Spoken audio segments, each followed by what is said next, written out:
Hi hello నమస్తే welcome to my channel Hemasri homely thoughts. నేను మీ Sravanthi. Friends అందరూ బాగున్నారా? నేను కూడా చాలా బాగున్నానండి.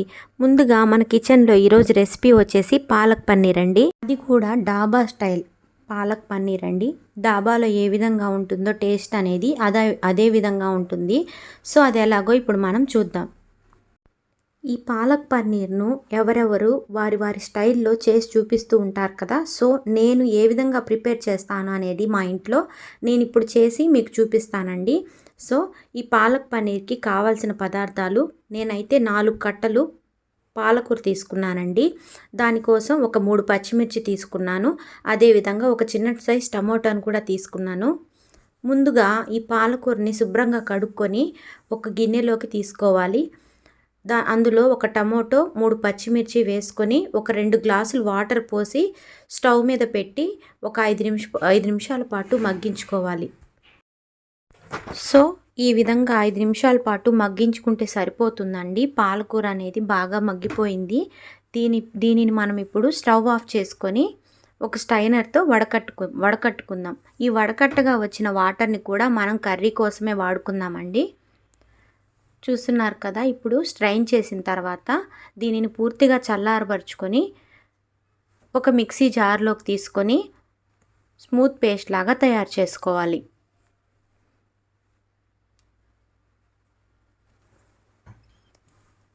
ఈ విధంగా పాలకూర పేస్ట్ను తయారు చేసి పక్కన ఉంచుకోవాలి.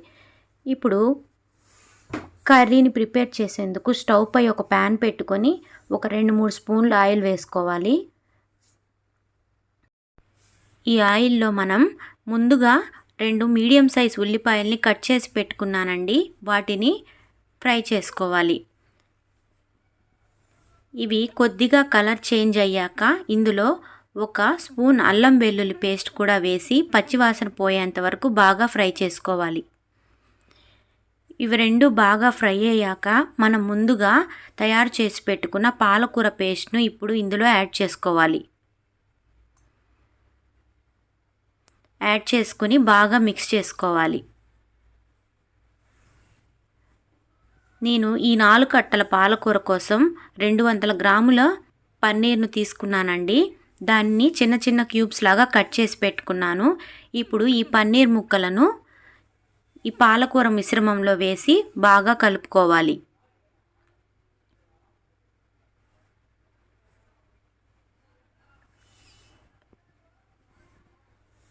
ఇప్పుడు ఇందులోనే 1 స్పూన్ ధనియాల పొడి, 1 స్పూన్ జీలకర్ర పొడి, 1 స్పూన్ గరం మసాలా కూడా వేసి తగినంత ఉప్పు కూడా వేసుకొని బాగా మిక్స్ చేసుకోవాలి.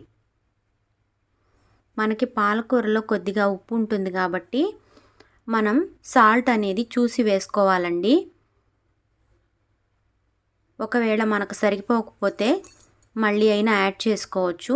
ఇప్పుడు మనం ముందుగా స్ట్రెయిన్ చేసి పెట్టుకున్న వాటర్ ఉన్నాయి కదా, వాటిని మనం మిక్సీ జార్లో పోసుకొని ఇందులో యాడ్ చేసుకోవాలి. ఈ విధంగా యాడ్ చేసుకున్న తర్వాత బాగా మిక్స్ చేసుకొని మూత పెట్టుకొని ఒక 2 నిమిషాల పాటు మగ్గించుకోవాలి. ఇప్పుడు మూత తీసి చూద్దాం. కర్రీ అనేది ఈ విధంగా ఉడుకుతుందండి. దీనిపైన మూత పెట్టకపోతే ఇది ఎగిరి పైన పడుతుంది. సో జాగ్రత్తగా మూత పెట్టుకొని కుక్ చేసుకోవాల్సి ఉంటుంది. ఈ విధంగా కుక్ అయిన తర్వాత స్టవ్ ఆఫ్ చేసి సర్వింగ్ బౌల్లోకి ట్రాన్స్ఫర్ చేసుకోవడమేనండి. అంతేనండి, పాలక్ పన్నీర్ రెడీ అయిపోయింది. చాలా సింపుల్గా తక్కువ టైంలోనే డాబా స్టైల్ పాలక్ పన్నీర్ అనేది రెడీ అయిపోయిందండి. సో ఇప్పుడు మనం దీన్ని డిష్ అవుట్ చేసుకుందాం. ఈ విధంగా బౌల్లోకి తీసుకున్న తర్వాత కొద్దిగా కొత్తిమీరతో గార్నిష్ చేసుకోవాలండి. ఎంతో టేస్టీగా ఉండే డాబా స్టైల్ పాలక్ పన్నీర్ అనేది రెడీ అయిపోయింది.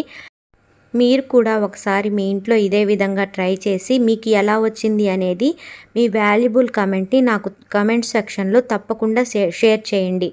ఒకవేళ మీరు గనక నా వీడియోని ఫస్ట్ టైం చూస్తున్నట్లయితే ప్లీజ్ లైక్ చేయండి, షేర్ చేయండి, అదేవిధంగా సబ్స్క్రైబ్ కూడా చేయండి.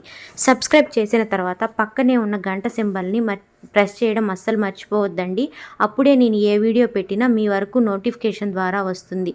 ఓకేనా ఫ్రెండ్స్? థ్యాంక్ యూ అండి. Thank you for watching.